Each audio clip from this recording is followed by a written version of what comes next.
I speak to you today with feelings of profound sorrow. The story began with Charles facing a moment he had spent years trying to avoid. He had survived public criticism, family conflict, and the painful fallout surrounding Harry and Meghan. But this confrontation felt different. Anne had placed a confidential proposal in front of him, and William was watching closely. What appeared at first to be another private family discussion was quickly becoming something much bigger. The proposal raised a difficult question. Could Harry and Meghan move closer to the royal family again without creating a new role for themselves inside the monarchy? Charles read the pages slowly. The room was quiet, and every person present seemed to understand that the decision would not be simple. The proposal reportedly involved controlled public appearances, private access to family members, and opportunities for Harry, Meghan, and their children to appear at important occasions. It was presented as a possible path toward rebuilding family connections, but Anne believed there was more to it. She focused on the details surrounding security, publicity, ceremonial appearances, and access. To her, these were not small family arrangements. They touched the wider structure of the monarchy. A working royal role means an official position within the crown, with public duties and responsibilities attached. Anne feared that the proposal could create something between private family membership and official royal life. Charles continued reading without speaking. Then he reached the section concerning his grandchildren. His expression changed. William noticed it immediately. The future king understood his father's weakness. Charles could handle criticism from newspapers. He could face difficult questions from politicians and public pressure from the country. But when the subject involved his children and grandchildren, the situation became deeply personal. Anne knew that as well. Yet she believed that emotion could not be allowed to decide the future structure of the monarchy. She pointed to a section that appeared to connect private family access with appearances at major royal occasions. William studied the document again. He began to wonder whether family reconciliation was slowly being connected to public recognition. Charles removed his glasses and placed them beside the papers. He remained silent. That silence said more than an argument could have. For Charles, rejecting the proposal completely could mean creating even more distance between himself and Harry. It could also make his relationship with his grandchildren harder to rebuild. Anne understood the emotional cost, but she believed the king needed to separate personal feelings from official responsibility. William remained quiet as well. He had not yet explained his position, but something about the proposal clearly concerned him. He was not simply thinking about what it meant for Charles today. He was thinking about what it could mean for the monarchy years from now. That was the real problem. The decision was no longer only about Harry and Meghan. It was about where the line between family and royal responsibility should be drawn.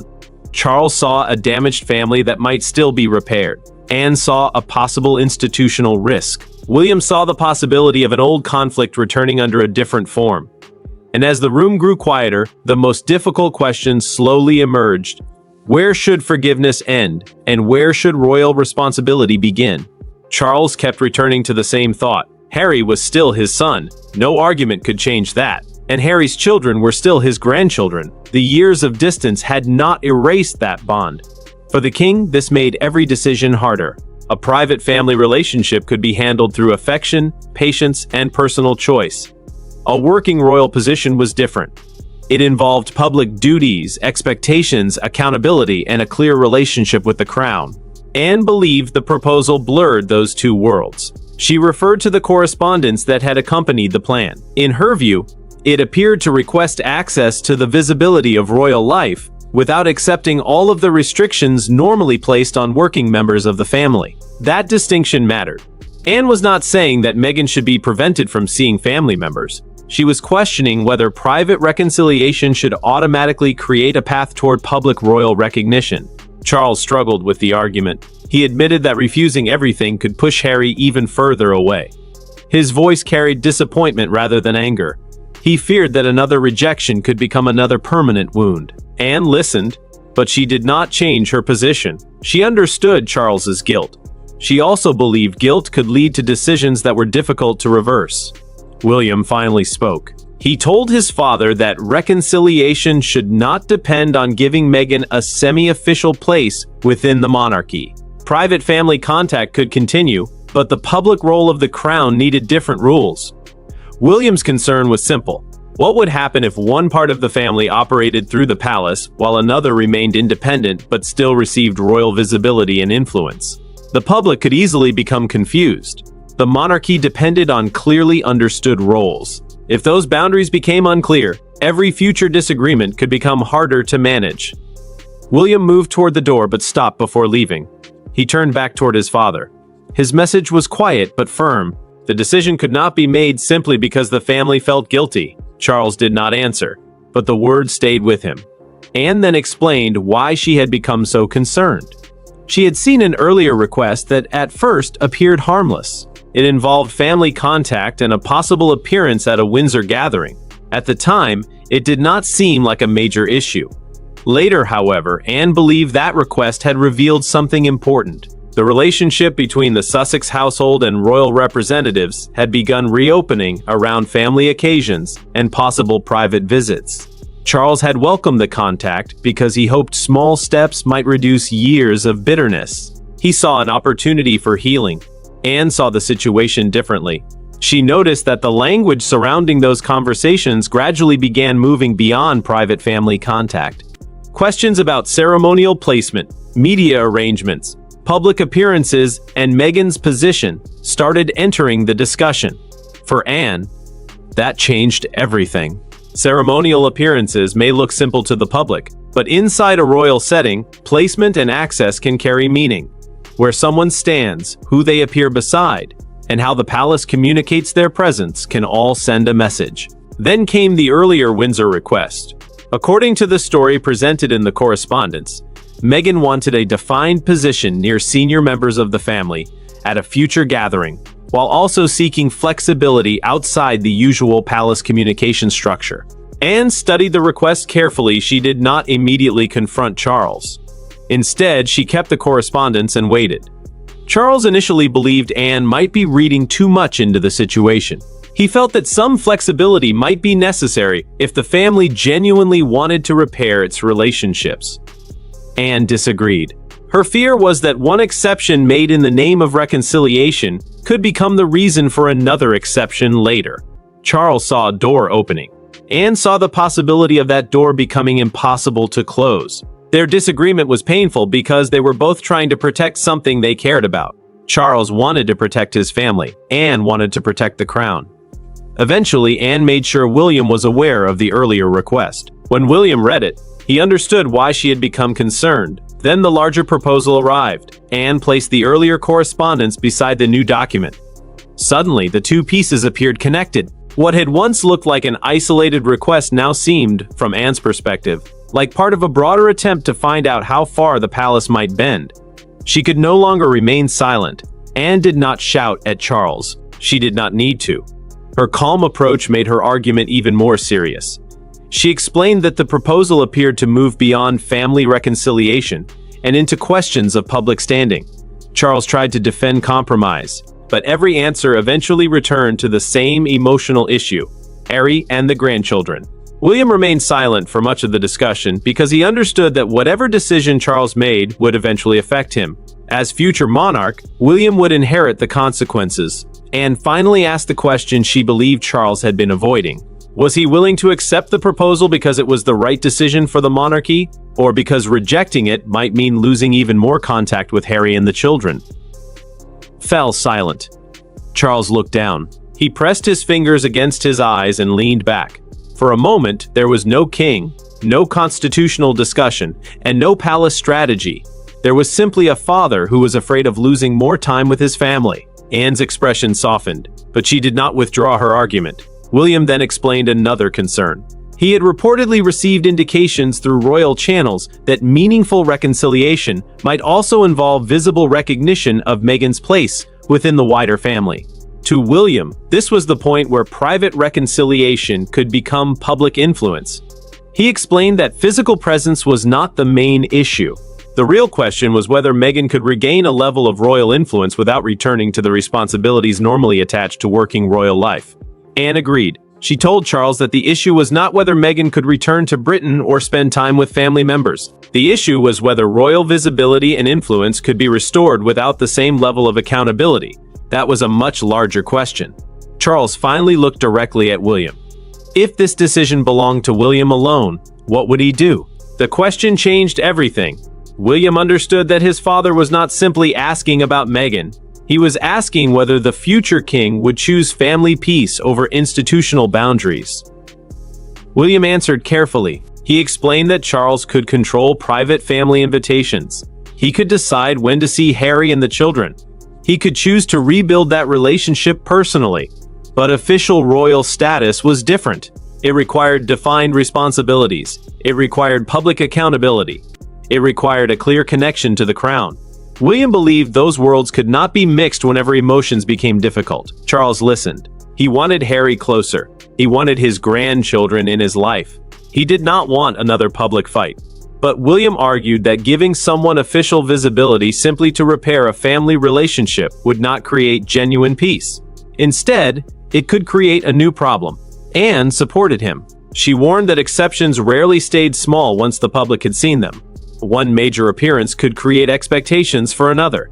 After that, refusing a similar request could appear unfair or hostile. The monarchy could become trapped by its own earlier flexibility. William offered a straightforward solution. Private reconciliation could continue. Family doors could remain open. But there should be no automatic return to official royal duties, privileged ceremonial positions, or a semi-official role based on selective appearances. He looked at the proposal and moved it away from Charles. His point was clear. A family invitation should never become a negotiation over royal authority. Charles felt the weight of those words. For a moment he wondered whether William had become too strict. But the prince was not speaking out of anger. He was thinking about the future. One day, the responsibility of protecting the institution would fall entirely on him. William was not trying to punish Meghan. He was trying to prevent a situation in which family emotions could influence the structure of the crown. Anne then suggested another safeguard. Every future request should clearly be identified as either personal or official. There should be no confusing language. No arrangement should quietly connect family access with public status. Charles did not immediately agree. He stared at the proposal. The emotional conflict remained. But the decision was moving closer. Soon, the palace response began taking shape. The possible bridge between family reconciliation and royal duties was divided into two separate paths. Family on one side, royal authority on the other. The distinction looked simple, but it had serious consequences. Charles approved a response that would keep private family contact open while refusing any automatic restoration of official royal duties. William and Anne supported the approach. Future invitations would be considered individually rather than through a permanent arrangement. That detail mattered. A permanent arrangement could quickly become an expectation. Charles knew Harry might see the decision as another rejection. That possibility troubled him. The king had spent years trying to prevent another permanent break with his son. Now he was being asked to draw a line that might hurt Harry again. The response reached the Sussex side. The reaction, according to the story, focused on the difference between private family acceptance and public recognition. The message seemed to say that family ties could remain, but a return to royal visibility would not happen automatically. Harry was placed in a difficult position. He could see that Charles had not completely closed the door, but the door to official royal life remained firmly controlled. Then another question emerged. What about the children? The Sussex side reportedly asked whether the grandchildren would be treated differently from their parents at future family and royal occasions. That question immediately touched Charles's deepest concern. The children made the separation between family and institution much harder. Charles understood that Anne had predicted that this would eventually become one of the most difficult issues. William understood it too. If Harry and Meghan remained outside formal royal life, how should their children be treated when family events and official occasions happened in the same place? The answer could not be purely emotional. Charles eventually asked the aides to leave. He wanted to speak with William alone. No advisors, no palace officials, no formal statements, just father and son. With everyone else gone, Charles finally said what had been driving him throughout the entire discussion. He was not afraid of criticism. He was not afraid of another difficult headline. What frightened him was losing more years with Harry's children. Those years could not be recovered. William understood. But he also explained that private family relationships did not have to determine the official structure of the monarchy. One could be healed without automatically changing the other. Charles admitted that guilt had influenced him more than once. He had considered compromises because he hoped they would bring Harry closer. But each compromise had made the next decision more difficult. Anne had seen that pattern. She had confronted Charles because she feared a temporary emotional decision could become a permanent royal precedent. William did not celebrate the fact that he was right. He admitted that he missed his brother. He admitted that the family situation still hurt. But he believed forgiveness and official responsibility had to remain separate. He told Charles that he did not want reconciliation to become punishment. He wanted the family door open. He simply did not believe that restoring royal duties was the only way to prove that the family had forgiven one another. That distinction finally began to reach Charles. He understood that saying no to an official role did not necessarily mean saying no to Harry. It did not mean refusing to see his grandchildren. It did not mean closing every door. It meant drawing a boundary around the institution. Charles reached across the table and held William's hand for a moment. The tension in the room eased. The king understood something that had been difficult to accept. Being a father and being a monarch required different kinds of decisions. Sometimes those responsibilities could point in different directions, and sometimes protecting one required accepting pain in the other. The final position became clearer. Private reconciliation could continue. Harry, Meghan, and the children could remain part of the family. But there would be no automatic return to formal royal duties. There would be no guaranteed ceremonial standing. And there would be no independent royal authority created outside the established structure. William accepted the decision. Anne believed the boundary would protect the monarchy long after the emotions of the moment had faded. But the private agreement was only the beginning. Soon, the decision would have to face the public. Once palace communication began preparing the message, the tone changed. The situation was no longer simply a private family disagreement. It was now a question of how the monarchy would explain its position. The message was presented as a clarification rather than a punishment. Private family relationships would remain possible, but private reconciliation would not automatically restore official responsibilities. That distinction was important. It meant that Charles could continue hoping for a better relationship with Harry without changing the rules surrounding working royal life. William felt some relief. At least the boundary was now clear. But he also understood that people would interpret the decision in very different ways. Some would see discipline. Others would see unnecessary rigidity. Some would argue that the monarchy needed compassion. Others would argue that clear rules were essential. William knew he would be criticized either way. If he supported the boundary, some would accuse him of making the family conflict worse. If he opposed it, others might accuse him of weakening the institution he would one day lead. He accepted that responsibility. Charles struggled more with the public reaction. He watched as the story was reduced to headlines about winners and losers. The deeper emotional struggle was missing. People could see the decision. They could not see the fear behind it. They could not see the king's concern about his grandchildren. They could not see the silence in the room. They could not see how painful it had been for him to separate family love from royal responsibility. Eventually, Charles turned off the television. The palace gates became a focus of public attention. Reporters waited. Cameras remained outside. The story grew larger with every hour. Anne's role also attracted attention. She had not sought publicity, but her willingness to confront Charles became central to the story. She had forced the king to answer a question he had struggled to face. Could compassion protect the family without weakening the crown? The answer was becoming clear. The monarchy could allow forgiveness. It could allow family contact. It could allow Charles to remain a father. But it could not allow royal authority to become something that changed according to personal emotion. That was the line William had defended. And it was the line Charles eventually accepted. The decision did not repair everything.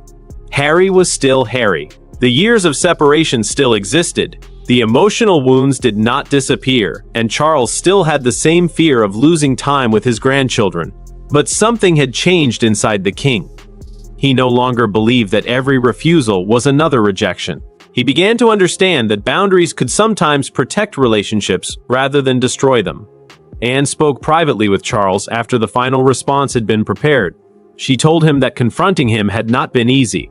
She knew how deeply he wanted his family together, but she believed he needed someone willing to challenge him when emotion threatened to shape a decision that could last for decades. Charles finally understood her intention. What had felt like opposition had actually been an attempt to protect him. William understood the lesson too. One day he would carry the full responsibility of protecting the institution. He would have to make decisions that might hurt personally while believing they were necessary publicly. That is one of the hardest realities of royal life. Sometimes preserving a relationship means refusing to let that relationship become a source of influence over the institution. Charles returned to the final document. He read it one last time. Then he signed. For a moment he remained still. The decision was complete. The family door would remain open, but the constitutional boundary would remain firm. There would be a difference between being welcomed as family and representing the crown. That difference would shape whatever happened next.